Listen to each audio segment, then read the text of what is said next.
while Tesla and BYD were busy racing each other in the electric vehicle spotlight. Something far quieter was happening in the background. No flashy events, no bold promises about the future.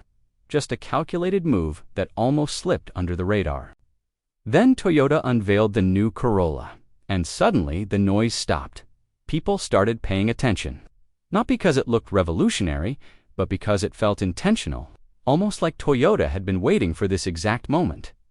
At first glance, the new Toyota Corolla doesn't scream disruption. It doesn't try to shock anyone with extreme designs or futuristic dashboards, but that's precisely the point. The real story isn't what you see on the outside. It's what Toyota chose to do differently while everyone else rushed in the same direction. While competitors were telling consumers to completely change how they live, drive, and plan their days, Toyota made a much simpler observation. Most people aren't ready for that yet. Toyota understood something many automakers ignored. The average driver doesn't wake up thinking about the future of mobility. They think about getting to work, dealing with traffic, fuel costs, and whether their car will start every morning without drama. Fully electric cars promise a cleaner future, but they also come with questions. Charging availability, battery lifespan, long-distance travel.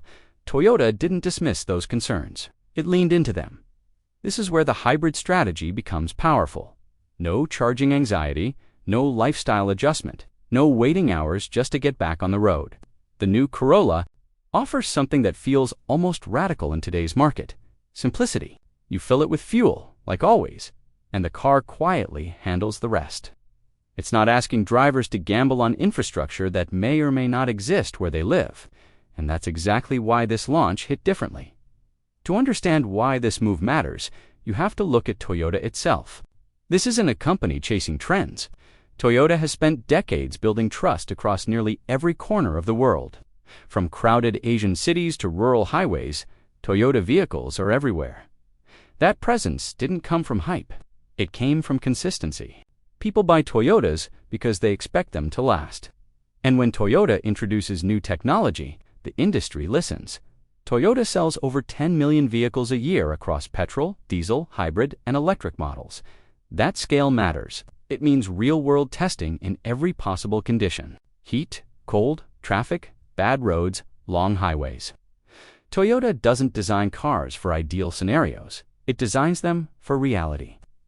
And that philosophy explains why it never fully committed to an all-electric future the way others did. Compare that to Tesla. Tesla's vision is bold and exciting, but it's also narrow. Its success depends heavily on charging networks, stable electricity, and customers willing to adapt quickly. That works well in major cities and developed regions. But the world isn't uniform. Toyota has always known that. Some countries still struggle with power reliability. Some drivers don't want to plan their lives around charging stations. Toyota chose to meet those people where they are. And that brings us back to the Corolla. This isn't a new name. The Corolla has been around since 1966, quietly becoming one of the best-selling and most trusted cars in history. For decades, it represented something simple, affordable, and dependable. But during the EV boom, it faded from headlines. Everyone assumed its era was ending. Then Toyota brought it back in a new form, not electric, not outdated, but balanced. The timing wasn't accidental. As doubts around EV practicality started surfacing, Toyota stepped in with an answer that felt obvious in hindsight. The Corolla Hybrid filled the exact gap consumers were stuck in. Electric cars felt risky. Traditional petrol cars felt expensive to run. The hybrid offered relief without compromise. And suddenly, the Corolla was everywhere again. Social media, auto news, daily conversations. Hybrid technology sounds complex, but Toyota made it invisible. That's the brilliance of it. The car uses a petrol engine and an electric motor that work together seamlessly. At low speeds or in traffic, the electric motor does most of the work. It's quiet, smooth, and efficient. When more power is needed, the petrol engine steps in automatically. Sometimes both work together. The driver doesn't need to think about any of it. There's no plugging in, no waiting.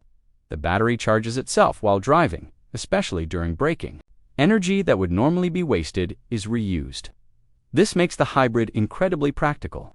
Daily commutes, school runs, long road trips, everything just works. That's why hybrids appeal so strongly to people who want progress without pressure. The benefits stack up quickly. Better mileage means lower fuel costs. Rising petrol prices hurt less. The engine experiences less stress because the workload is shared, which improves longevity. City driving becomes calmer and quieter. And perhaps most importantly, drivers feel in control. There's no fear of being stranded or unprepared. This is exactly where the Corolla starts challenging Tesla and BYD. Not head-on, but where it matters most. Tesla and BYD are built around electric dependence. That's their strength and their weaknesses. In places where infrastructure falls short, the Corolla quietly wins. It doesn't demand change, it adapts. Trust plays a huge role here. Toyota's reputation for reliability is deeply ingrained. Many buyers may admire Tesla's technology or BYD's pricing, but when it comes time to spend their own money, peace of mind often wins. The Corolla doesn't promise to redefine your life. It promises to make it easier. Price adds another layer to the conversation. People aren't just looking at the sticker anymore. They're thinking long-term. Monthly costs, maintenance, fuel, charging setups. The Corolla Hybrid sits in a sweet spot, affordable enough to feel safe, efficient enough to save money over time, familiar enough to feel reliable. And this isn't just affecting one market. Globally, the impact is spreading. In developed countries, buyers are reconsidering hybrids as a smarter transition. In developing regions, hybrids feel like the only realistic path forward. This forces automakers to rethink their strategies. The idea that EVs are the only solution no longer feels absolute. The Corolla has reopened a third option, not electric or outdated, but practical. And when a company as large as Toyota commits to that path, it sends a signal. The transition to the future doesn't have to be rushed. It has to be sustainable. In the end, the new Corolla isn't about beating Tesla or BYD on specs. It's about understanding people better than anyone else. Toyota didn't shout, it waited. And when it finally moved, it did so with precision. The real question now isn't whether hybrids will survive, but whether Toyota just proved that the smartest move isn't always the fastest one. What makes this moment even more interesting is that Toyota never framed the Corolla as a rebellion against electric vehicles. There were no statements attacking EVs, no warnings about infrastructure failures, no dramatic predictions about the future collapsing. Instead, Toyota let consumer behavior do the talking. And quietly, that behavior started to shift. People who once felt pressured to go fully electric began asking a different question. What actually works for my life right now? That question? It is powerful because it exposes the gap between vision and reality. Electric vehicles represent where the world is heading, but daily life doesn't always move at the same pace as technology. Charging stations still feel like a gamble in many places. Long trips still require planning that most drivers don't want to deal with. Cold weather, power outages, apartment living, all of these factors turn a promising future into a stressful present. The Corolla Hybrid avoids all of that without rejecting progress altogether. Another reason this strategy resonates is psychological. People don't like being forced into change. They like feeling in control of it.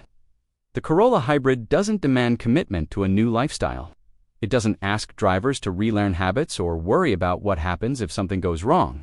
It feels familiar, and that familiarity lowers resistance.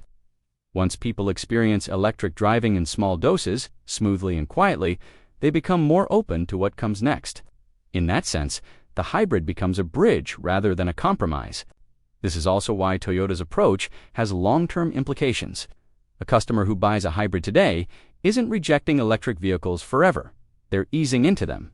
They're learning to trust electric motors, regenerative braking, and quieter operation without giving up the safety net of fuel.